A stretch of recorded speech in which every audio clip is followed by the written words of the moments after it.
चला तर आज काळ्या वाटणातील भरलं वांग करूया. याआधी सुद्धा मी तुमच्यासोबत भरल्या वांग्याच्या बऱ्याच रेसिपी शेअर केलेल्या आहेत. पण काळ्या वांग्याची रेसिपी मी आज पहिल्यांदा करते. खायला खूप जास्त टेस्टी झालं होतं. तर त्यासाठी मी इथे कांदा आणि खोबरं गॅसवरती भाजून घेतलं. ते थंड झाल्यावरती मिक्सरमध्ये घालून घ्यायचं आणि हे मिक्सरला फिरवून घ्यायचं. त्यानंतर याच्यामध्ये घालायचे आहेत भाजलेले शेंगदाणे, आलं आणि लसूण.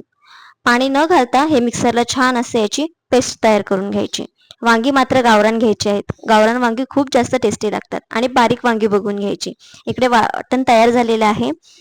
आता वांग्यामध्ये हे वाटण भरून घेऊयात.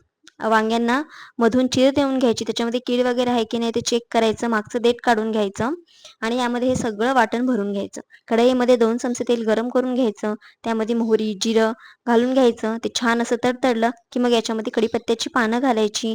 बारीक चिरलेला कांदा घालायचा. कांदा छान लाल रंगाचा होईपर्यंत परतवून घ्यायचा. त्यानंतर यामध्ये काही मसाले घालायचे. यामध्ये हळद, लाल मिरची पावडर, धणा पावडर, त्याचबरोबर कांदा लसूण मसाला घातलेला आहे. मिनिटभर परतवून घ्यायचं. बारीक चिरलेला टोमॅटो घालायचा. थोडंसं मीठ घालून परतून घ्यायचं.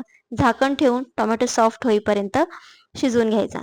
त्यानंतर यामध्ये घालायचं आहे काळं वाटण. जे वाटण उरलं होतं ते वाटण यामध्ये घालून घ्यायचं. व्यवस्थित परतून झालं की मग भरलेली वांगी घालायची. मिक्स करून घ्यायचं. पाणी घालायचं. तुम्हाला कितपत रस्सा हवा आहे त्यानुसार.